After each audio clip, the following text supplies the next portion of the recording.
திண்டுக்கல் மாவட்டம் கொடைக்கானலில் வசந்த காலத்தை வரவேற்கும் வகையில் வருடத்திற்கு ஒரு முறை மட்டும் பூக்கக்கூடிய ஜெரி பூக்களின் சீசன் துவங்கி உள்ளது. இந்த பூ முதலில் வெள்ளை நிறத்திலும் பிறகு இளஞ்சிவப்பு, இறுதியாக ஜெரி நிறத்தில் மாறி காட்சியளிக்கிறது. மேலும் இந்த பூவானது ஜப்பான் நாட்டில் அதிகமாக காணப்படுவதால் இது ஜப்பான் பூ என்று அழைக்கப்படுகிறது. கண்களுக்கு விருந்தளிக்கும் விதமாக காட்சியளிக்கும் இந்த ஜெரின் பூக்களை சுற்றுலா பயணிகள் ஆர்வத்துடன் கண்டு ரசித்து செல்கின்றனர்.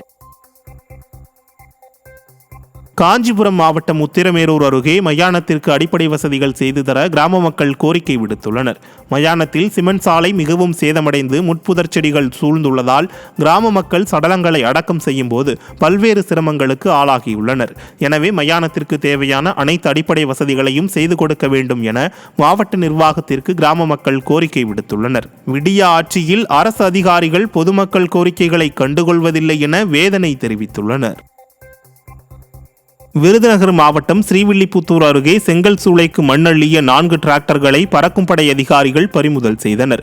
வன்னியம்பட்டி ரயில்வே கேட் அருகே உள்ள செங்கல் சூளையில் 4 டிராக்டர்களின் அனுமதி சீட்டை பரிசோதித்த போது விவசாய பயன்பாட்டிற்கு என அனுமதி பெற்று செங்கல் சூளைக்கு மண்ணள்ளியது தெரியவந்தது.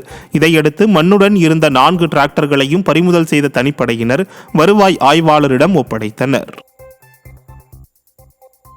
ஏற்காட்டில் விதிகளை மீறி கட்டப்பட்டுள்ள கட்டடங்களால் நிலச்சரிவு ஏற்படும் அபாயம் உள்ளதாக பொதுமக்கள் குற்றம் சாட்டியுள்ளனர். ஏற்காட்டிற்கு வருடம்தோறும் ஏராளமான சுற்றுலா பயணிகள் வந்து செல்கின்றனர்.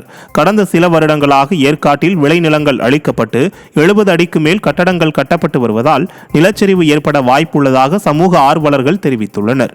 மேலும் விடியா திமுக அரசு நிர்வாகிகள் லஞ்சம் பெற்றுக்கொண்டு அனுமதி வழங்குவதாக பொதுமக்கள் குற்றம் சாட்டியுள்ளனர்.